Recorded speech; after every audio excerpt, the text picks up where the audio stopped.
নমস্কার বন্ধুরা, welcome to dream with Tanvi.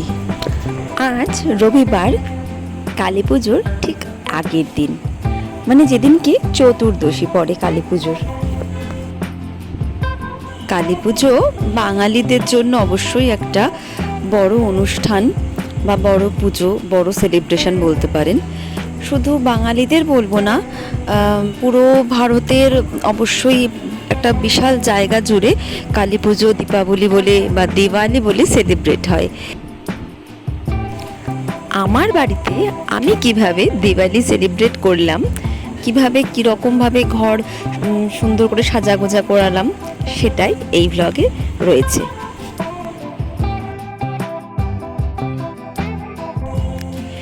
এই যে থালাটা, এটা আমার ছেলে সম্পূর্ণ নিজে হাতে বানিয়েছে। এটা আসলে ওদের স্কুলের একটা আর্ট অ্যান্ড ক্রাফটের আইডিয়া যেটা দিয়েছিল স্কুল থেকে, সেইটা ওইখানে বানাচ্ছে। আমি আবার এটাকে আমার দিওয়ালি ডেকোরেশনে কি করে ব্যবহার করলাম সেটাও কিন্তু দেখতে হলে পুরো ব্লগটা দেখতে হবে। আর এই ব্লগটা দেখতে দেখতে যদি কোনোখানে কোনো আইডিয়া আপনাদের ভালো লাগে তাহলে অবশ্যই একটা লাইক করবেন আর শেয়ার করবেন। সাবস্ক্রাইব তো করার অবশ্যই একটা অনুরোধ রাখছি যারা আমার চ্যানেলে নতুন এসেছেন। চলুন আমি কি করছি এবার দেখে নেওয়া যাক। আর ফুল কিনতে গেলে যারা এখন ফুল কিনেছেন তারা তো অবশ্যই ভালো করে জানেন, আমি অনেক দিন ফুল সেভাবে তো আসলে আমি বাড়িতে পুজোটা দিই না, আমার শাশুড়ি মা দিয়ে থাকেন। এই জন্য না ফুলের মালার দাম কত আমার একদমই আইডিয়া নেই। আমি যখন এই দিওয়ালির উদ্দেশ্যে ফুলের মালা, মানে গাঁদা ফুলের মালা আমার শাশুড়িকে আনতে বলেছি, উনি আমাকে বলছেন যে না, এখন কিন্তু ফুলের মালার দাম প্রায় 30 টাকা 40 টাকা। আমার তো প্রচুর মালার দরকার, তাহলে আমি এবার এটাকে কিছুতেই বুঝতে পারছি না যে কিভাবে সর্টিং করব, বাজেটটাও দেখতে হবে। তাই জন্য আমি ভাবলাম একটা এমন কিছু আইডিয়া যেটাতে আমার বাজেটটাও নষ্ট না হয়, আবার আমার আইডিয়াটাও এক্সিকিউট করতে পারি। এই জন্য সব থেকে আমার বেস্ট চয়েস বলে মনে হয়েছে এই জাতীয় গাঁদা ফুলের মালাগুলো, যেগুলো কিন্তু রিইউজেবল মানে আপনি চাইলে এটাকে ধুয়ে টুয়ে পরের বছরের জন্য ব্যবহার করতেই পারেন। আমিও তাই এই মালাগুলোই কিনে নিয়েছি দোকান থেকে। তবে আমি যে শুধু আর্টিফিশিয়াল মালা দিয়েই ডেকোরেট করেছি তা কিন্তু নয়, এখন আমি কিন্তু একদম রিয়েল গোলাপ সেগুলো ছিঁড়ে ছিঁড়েও আমি ভাসিয়ে দিচ্ছি যে সমস্ত উর্লি বোলগুলো হয় না, সেই জলের ওপরে। এই প্রদীপগুলোও কিন্তু আমার ছেলে নিজে হাতে রং করেছে।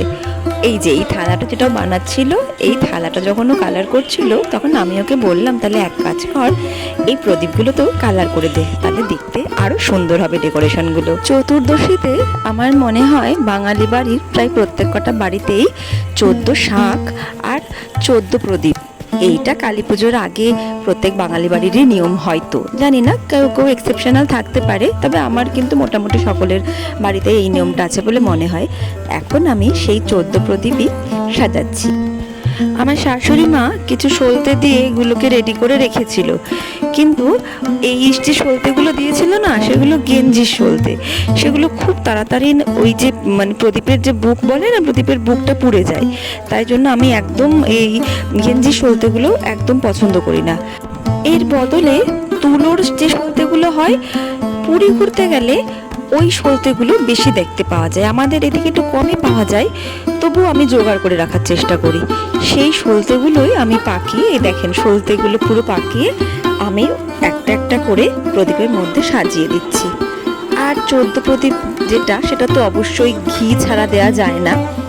এইবার এই ঘিটা আমি বাড়ি থেকেই নিয়ে এসেছিলাম 14 প্রদীপে দেওয়ার জন্য। আমাদের বাড়ির নিয়ম অনুযায়ী কাঁঠাল পাতাতে 14 প্রদীপ দেওয়া হয়ে থাকে, তবে আমাদের দিকে না কাঁঠাল গাছ খুব একটা অ্যাভেলেবেল না।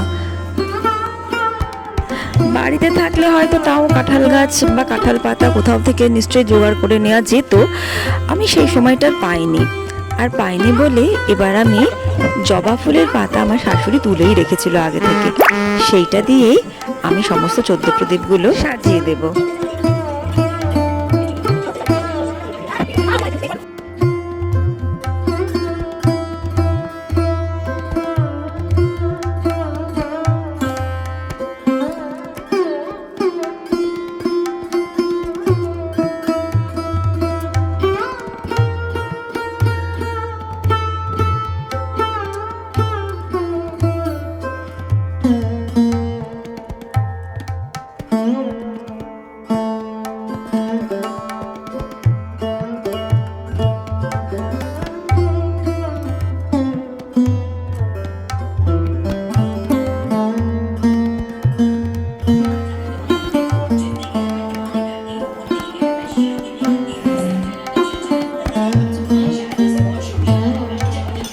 বাবা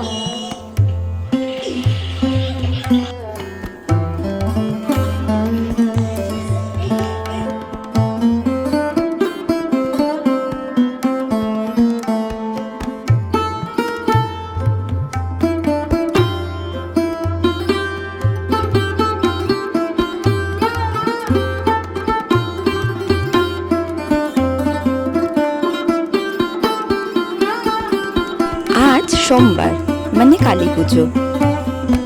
গতকাল চতুর্দশী থাকায় গতকাল আমরা সন্ধ্যাবেলায় চতুর্দশীর যে 14 প্রদীপ সেটা জ্বালিয়ে দিয়েছি, আর আজকে মোমবাতি জ্বালানো, তাই ছাদে উঠে এসেছি।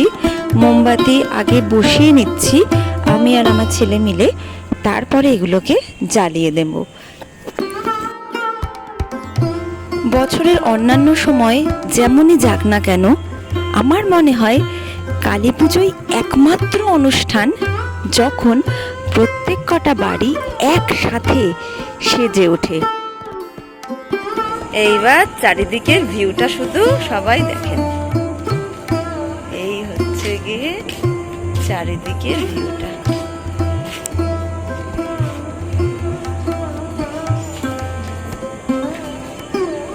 কি দারুণ লাগছে তাই না? কি অসাধারণ লাগছে।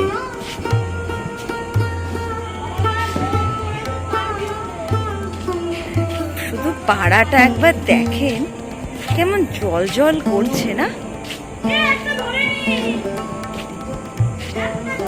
কি জল জল করছে, চারিদিকটা একবার ঘুরে দেখিয়ে দিই কেমন জল জল করছে। ছাদের ওপর থেকে তো কি এইরকম দেখতে লাগছে সেটা তো আপনাদেরকে দেখিয়েই দিচ্ছি। আর এবার চলুন নিচে গিয়ে দেখি আলোকসজ্জায় সেজে ওঠার পরে আমার বাড়িটা কেমন দেখতে লাগছে।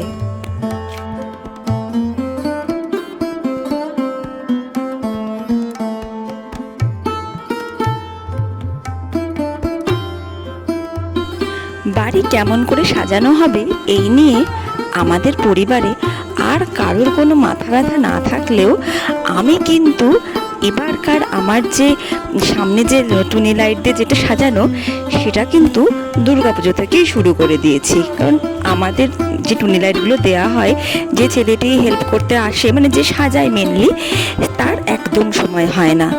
সে কালী পুজোর আগ দিয়ে এত ব্যস্ত প্রত্যেক কটা বাড়িতে সাজানোর জন্য আমার বাড়িতে আসতে তার একদমই সময় হয় না। তাই জন্য এবার আমি তাকে আগে ভাগে পাকড়াও করে ফেলেছি, আর ওকে বলেছি আমি যদি টুনি লাইট দিয়ে সাজাই তাহলে কেন দুর্গাপুজো থেকেই সাজাবো না, তাই তুমি ভাই দুর্গাপুজোর আগে এসে আমার বাড়িটাকে সাজিয়ে দিয়ে যেও। আর যেমন বলা তেমনই কাজ, ও তাই করেছিল। যদিও আমার আরও কিছু ডেকোরেশন দেওয়ার কথা ছিল, ওই যে বললাম ও আর সময় পেয়ে ওঠে না।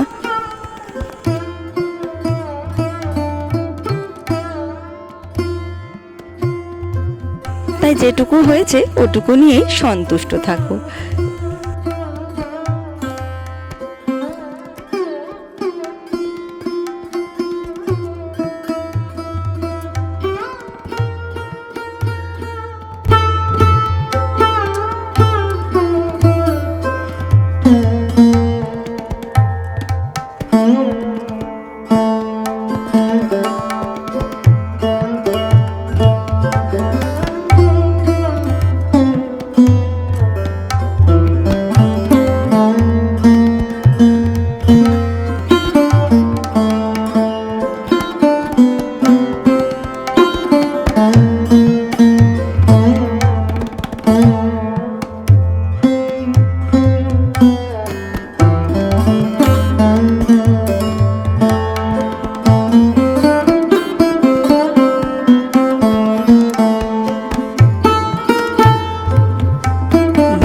কেমন লাগছে তা তো দেখিয়ে দিলাম, এবার চলুন ভেতরে কেমন সাজিয়েছি তারও এক ঝলক দেখে নেওয়া যাক।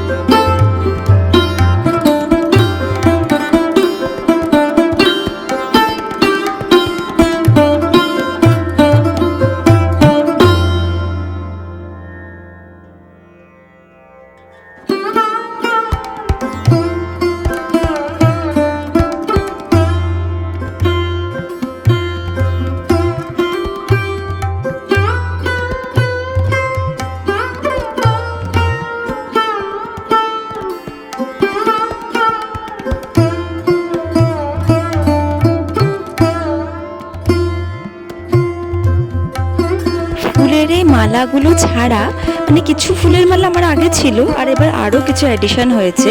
তাছাড়া বাদ বাকি সমস্ত কিছুই কিন্তু আমার আগের বছর বা তার আগের বছরের কালেকশন। এইভাবে দিওয়ালি ডেকর আমি বিশেষ কিছু কিনিনি, কারণ সামনে একটা হিউজ অ্যামাউন্টের আমার খরচা আছে, তাই জন্য আমি কিনতে পারিনি এবছর। তো তাই জন্য আমি কিন্তু সব কিছু সেভ করে রেখে দিয়েছিলাম। সেভ করে রেখে দিয়েছিলাম বলতে মানে আমি সব কিছু স্টোর করে রেখে দিয়েছিলাম। আর এই উপায়টাও আপনাদের সাথে একটু শেয়ার করে নিই। যে সমস্ত জিনিস রিইউজেবল সেগুলো না আপনারা একটা পেটির মধ্যে করে সব কিছু প্লাস্টিক করে করে সুন্দর করে গুছিয়ে রেখে দেবেন। তাতে কি হয়, আপনি এই জিনিসটা পরের বছর ব্যবহার করতে পারবেন। আর মনে রাখার জন্য পেটির উপরে অবশ্যই লিখে রাখবেন যেটা দিওয়ালি ডেকর বা বার্থডে ডেকোরেশন যেটা আপনি রাখছেন, উপর দিয়ে কিন্তু লিখে রাখবেন। এইভাবে আপনারাও সব কিছু ব্যবহার করতে পারবেন। আজকের ব্লগটা ভালো লাগলে একটা লাইক, শেয়ার এবং সাবস্ক্রাইব করবেন। আজকের ব্লগটা এখানেই শেষ করছি। দেখা হচ্ছে পরের একটা ইন্টারেস্টিং ব্লগে। ততক্ষণের জন্য বাই বাই।